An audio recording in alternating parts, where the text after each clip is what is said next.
So I had said before that maybe at some point there would actually be maybe an honest account of like what went wrong from the Conservatives. And yes, this is another what went wrong video.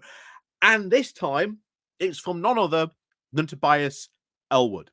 Now, I've said before, I think Tobias Ellwood probably one of the quote good Tories. I don't agree with everything Tobias Ellwood says, but there is someone who is at least a sensible, sane conservative. It's someone that, if let's say you didn't have a large majority and you were from like a left-wing party, you could probably work with Tobias Ellwood to craft policy together and get stuff done. I think he's one of the very few Tories who would be up for something like that. But of course, he lost his seat and he is now on the out. But we have heard very recently that there are now a lot of these ex-Conservative MPs, like Tobias Ellwood, who, remember, can't really have a job for like a year.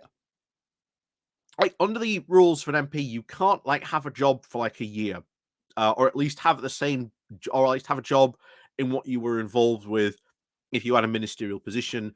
And there are all hoops and stuff you have to jump through. So getting into a new job very quickly for some of these new, or at least MPs that lost their job, they've got lots, shall we say, time on their hands now.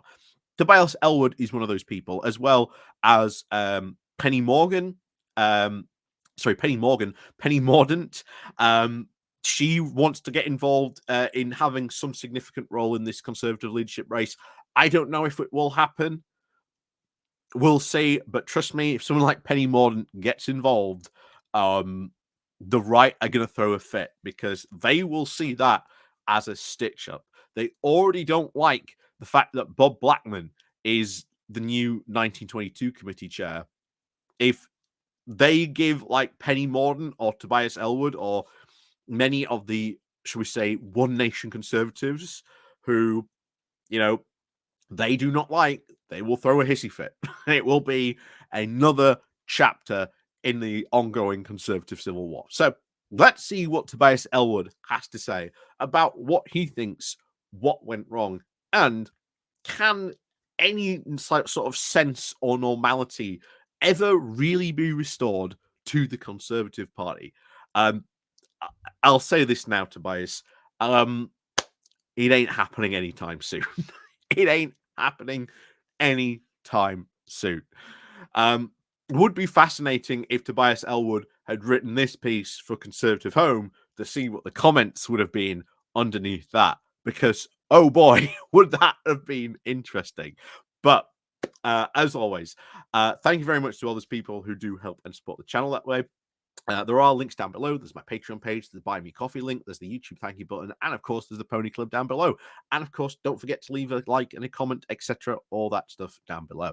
So, as always, let's crack on over into The Guardian with Tobias Ellwood saying the Conservative Party now faces an onerous task to rebuild itself, and every Tory must have a say. Well, here's the thing. If there's anything you need to know about the current Tory party, hate's a loser. And most of these people who lost their seats, they aren't, shall we say, being seen as maybe the best way to get in, because there were a lot of people like Mel Streep. He won his seat by 64 votes, and yet he thinks he is God's gift to the Conservative Party.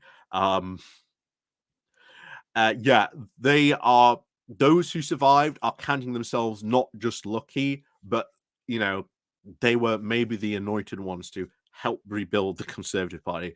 They ain't interested in any outside interference in this at all, at least yet, from what we can see. So, good luck in that. Anyway. Dismantling, he starts with, is a word I've used a few times to describe the emotional roller coaster that followed the Conservative Party's largest defeat in history. It mattered very little that the economy was finally improving and fiscal responsibility had returned. A party that is fractious, ill-disciplined, and scrapping over rival agendas was doomed to lose.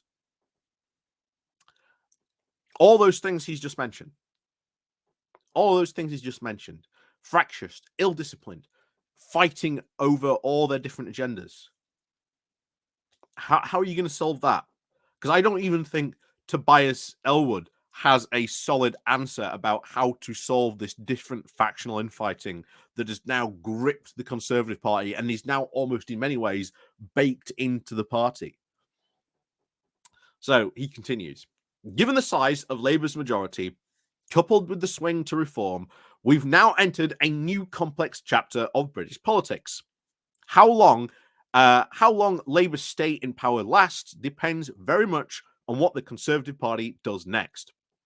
Rushing into another leadership contest without the humility, professionalism, and resolve to wisely reflect and strategically recoup could see us in opposition for a couple of cycles. And that's honestly, I think, what's going to happen. You look at the current contenders of the leadership party, they're all pretty much now drinking the insane Kool-Aid. You know, every single one of them thinks that reform is the greatest challenge to the Conservative Party when it only took 4 seats, when they lost far more seats to the Lib Dems, when the Lib Dems are clearly the bigger threat to them. And yet, oh, don't worry, we'll focus on reform because that will bring people back. No, those people who are very much going to reform are going there because they like what they are hearing from Nigel Farage. To beat them, you have to out Farage. No one can do that in this Conservative Party, not even Kimmy Badenoch or any of the other people that could be potentially leader, even though I do think it'll be Kimmy Badenoch. Anyway, back to this. We have now a very heavy task, but let's remember that Labour was totally unelectable in 2019. Yet it reinvented itself to secure a thumping landslide in just one parliament. How we group over the next few weeks could even determine if we can do the same. And I don't think you can. There was a full plan going in this. You look what happened after 2019. There was a serious look. What went wrong in 2019? Why did they lose? Really strategically looking into all these things that built this. And I can guarantee you now, there will probably be, certainly over the next couple of months or so, books written about what Starmer did over those couple of years. And I'll tell you what, one of the things that Starmer did, and I know not a lot of lefty people like this, but he got rid of a lot of the Corbyn people. He got rid of the, Momentum people that were responsible for the 2019 loss. Is anyone in the Conservative Party going to do the same to the Conservative Party? I don't think so. If you want to learn the lessons of Labour, then that means you might have to do some, serious thinking about who is in your parliamentary party, who has biggest voices, who should be ignored.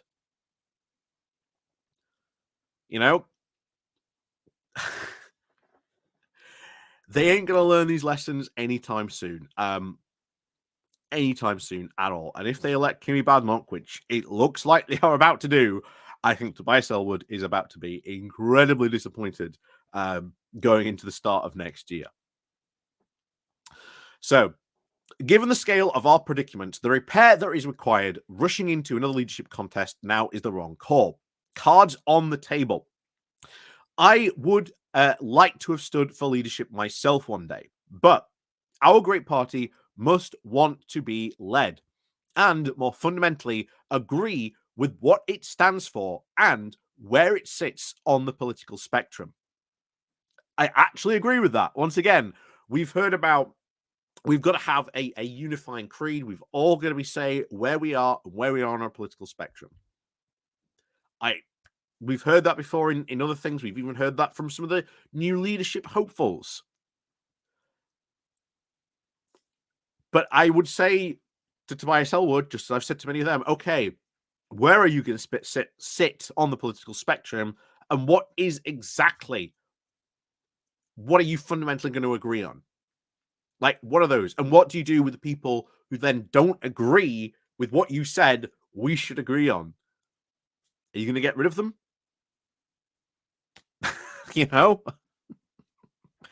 It's even Tobias Ellwood doesn't really have I think, a solid plan for something like that. Just as we've said from all the other things that we've been covering on this. But there you go. So our next leader can actually build on now solid foundations, allowing the party to then advance and rebuild trust with the nation. Edmund Burke, the political philosopher, founder of conservatism, stressed the importance of reform and renewal to conserve our shared values. After years of political turmoil, we must now reaffirm what those values are. Our strength has been now constantly been to our broad appeal to the nation, with tolerance and respect within our ranks, united around the fundamental belief in opportunity, enterprise, responsibility, looking beyond our base to the very middle ground that Labour has just occupied. So I actually will praise Tobias Ellwood saying here that, hey, we need to go back to the middle ground because we've lost all that to Labour. And as I've said before many times, I keep on bringing up, the biggest voting bloc in the UK is centrists. They outnumber people who vote right and they outnumber people who vote left. And I've said this, if we went to PR, guess who the largest party would ultimately be? It would probably be a centrist left and a centrist right party, with other parties in the middle. That would be it. There's a lot of people there who still are not comfortable with the idea that centrists walk among us, but that's the political reality, and you've got to live with it. So back to this. So we've got to unite around a fundamental belief. So yes, a leader who can actually pull off the national interests first and government from the centre right did so with distinction. Disraeli, Baldwin, Churchill, Macmillan, and yes, Thatcher too. Maybe not, but there you go. With agreement and, of course, a sense of purpose, a more detailed scrutiny can then begin. A ruthless critique about the state of our brand, our messaging, our fall in appeal across the age groups and across the country, the decline in party membership, and, of course, our policy positions. Holy moly.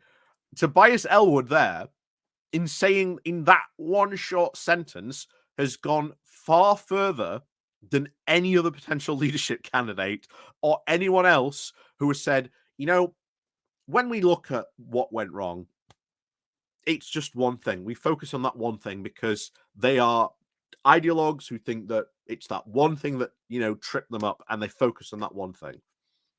Tobias Ellwood saying, oh, actually, we've got to look at all these different things and we've got to be really ruthless about our state of critique. I did say he was like a sensible, sane Tory, so I'll give him that. I will give him a point for saying that, because he has said far more in that short sentence than the reams that we've seen of people running currently in the Conservative leadership contest. But anyway, back to this. So, 4 years on, when we could potentially return to power, Britain's economy, security, digital landscape, and relationship with our allies and foes will look very different. We will have time on our hands to plan for the future. The return of 121 Tories to Parliament versus a far larger number who then didn't come back does beg the question as to who is now best motivated to conduct this honest post-mortem. I do like that, an honest post-mortem, asking who is returning. And Tobias Ellwood, partly doing this, is trying to really get in on the Tory leadership contest somehow, or at least maybe have an after club, or at least an after job, maybe with the Conservative Party, hoping that someone will point him. Well, I will tell you this now: no one in the current Conservative Party. Maybe if Tom Tugendhat had remained somewhat sane, but he's changed his stance on the European Court of Human Rights. I doubt I doubt he's going to sort of welcome back Tobias Ellwood to sort of do this honest post-mortem. I very much doubt it. But anyway, back to this. So, who will conduct this honest post-mortem? MPs who successfully returned or those who didn't. But they remain incentivized to do so.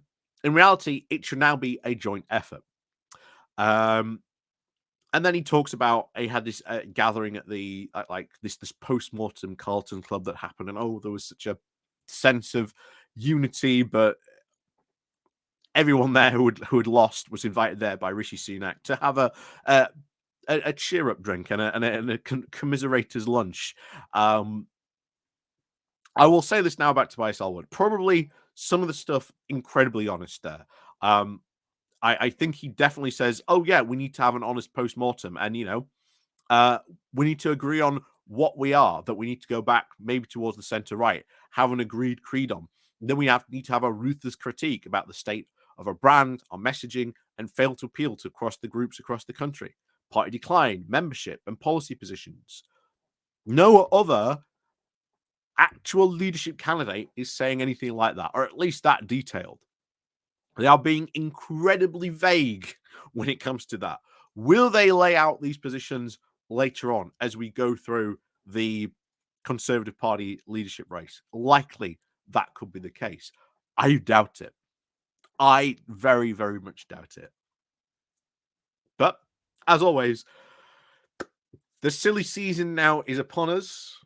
Parliament is adjourned, so there will, of course, be politics going on, but the one thing that we will be following, certainly over this summer, as we've said many times, is the Conservative leadership contest, because I think it's going to get very fun very quickly. So, as always, thank you very much for watching. Let me know what you think about what Tobias Ellwood had to say. I think he was easily the most honest Conservative so far that we've seen of what went wrong.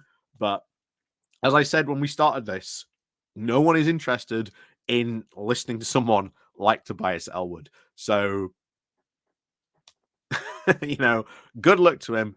But at the moment in time, the Tory party is just not interested in insanity. The lunatics are fully running the asylum. And when you get people like Tom Tugendhat, who is now like, "No, pass me a straitjacket," and I'll stop wearing one and joining in with the inmates as well. There are significant problems going on in the Conservative Party. So, as always, thank you very much for watching. And of course, as always, we'll see you all next time.